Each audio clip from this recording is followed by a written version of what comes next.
Bonjour, je m'appelle Jonathan Pionnier, je suis pédopsychiatre et chef du service du centre d'accueil de crise et de l'unité d'hospitalisation Le Lieu Sûr. Si vous regardez cette vidéo, c'est peut-être parce que vous êtes un préadolescent, un adolescent qui traversait une crise suicidaire. Une crise suicidaire, c'est quoi? C'est le fait d'avoir des idées suicidaires, envie de mourir, envie de se donner la mort, ou tout simplement de souffrir psychologiquement en ayant l'impression qu'il n'y a plus de solution. Peut-être également vous regardez cette vidéo parce que vous êtes une famille ou un proche de ce préadolescent, de cet adolescent, ou un professionnel de l'action sociale, un professionnel de santé, un professionnel de l'équipe pédagogique du lieu de scolarité du jeune, qui vous souciez pour ce jeune. Je vais donc vous présenter le fonctionnement de l'unité d'hospitalisation Le Lieu Sûr, alors qu'on a appelé Le Lieu Sûr de manière assez simple parce que c'est un endroit qui a été pensé à tous les niveaux pour prévenir la réalisation d'un geste suicidaire, d'une tentative de suicide, ou pour prévenir sa réitération précoce lorsque le geste a déjà eu lieu. Ça a été pensé en termes de locaux. Ce sont des locaux petits, avec une certaine promiscuité, constitués de 6 chambres individuelles et de parties communes sur lesquelles ont lieu des activités de soins et également la prise des repas, qui permet un accès libre à un jardin clos, mais également un accès accompagné à des solutions pour faire des activités sportives, de la balnéothérapie, ou même tout simplement pour profiter de la nature environnante. Le lieu sûr est indiqué comme lieu sûr parce qu'on a essayé de limiter au maximum toutes les prises de risques par rapport aux jeunes suicidants. Donc nous avons des porte-manteaux qui sont flexibles. Nous avons également des poignées de porte qui sont d'une innovation masurelienne.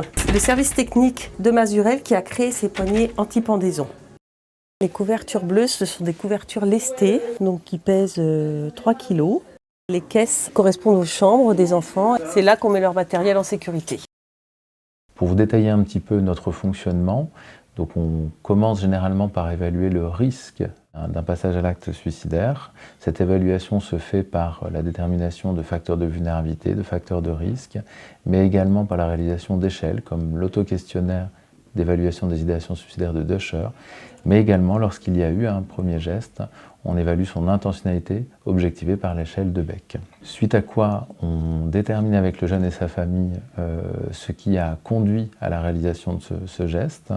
Donc c'est ce qu'on appelle des déterminants, et à partir de ces déterminants, on établit ensemble des axes thérapeutiques qu'on peut mobiliser à court terme. Ça, c'est ce qui va être notre cœur de métier sur l'unité d'hospitalisation, mais aussi ce qui est mobilisable à moyen et à long terme.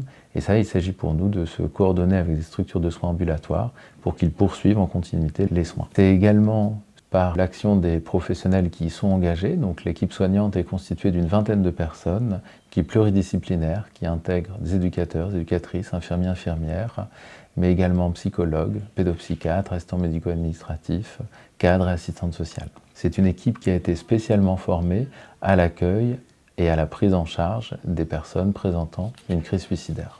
Les jeunes qui arrivent en ce moment chez nous sur le lieu sûr, ils sont dans un mal-être psychique qui est très important. Quand ils arrivent ici, on essaye de dégager la problématique du moment avec le jeune en entretien individuel. Souvent, on a déjà des prémices de cette problématique en pédiatrie. Et après, nous, on le retravaille vraiment avec le jeune. On essaye de sortir les éléments principaux. Et puis, au cours de la semaine, on va se dire, OK, cet axe-là qui a été aussi dégagé par le docteur Pionnier, on va le travailler tel jour. Avec toi, il faut qu'on creuse, il faut qu'on voit comment on va travailler ça. Donc voilà, ça va être souvent plutôt le matin, on essaie d'organiser les entretiens parce que les jeunes sont plus disponibles psychiquement quand même et psychologiquement. Et l'après-midi, c'est le temps des visites famille aussi. Il y a des entretiens famille qui sont réalisés dès le début et tout au long de l'hospitalisation. Le service est ouvert aux visites, dès l'admission des enfants, des jeunes. On tient vraiment à ce que les familles participent à la prise en soin de leur enfant. Notre unité est une unité ouverte, une unité sur laquelle il n'y a pas de rupture de communication avec la famille. Il y a des visites libres parentales toutes les après-midi de 13h à 16h30. Ça peut être prolongé en cas d'entretien familiaux. Une unité sur laquelle les préadolescents, s'ils en ont un, peuvent avoir accès à leur téléphone portable en chambre, par contre pas sur le collectif et pas la nuit, et sur lesquels on peut être amené à faire passer des appels ou à les médiatiser. C'est une unité sur laquelle on prévient également du risque hétéroagressif, autrement dit, on n'y accueille pas de jeunes présentant un risque de violence sur d'autres jeunes. Il y a prochainement l'ouverture d'une seconde unité qui sera dédiée à cette difficulté.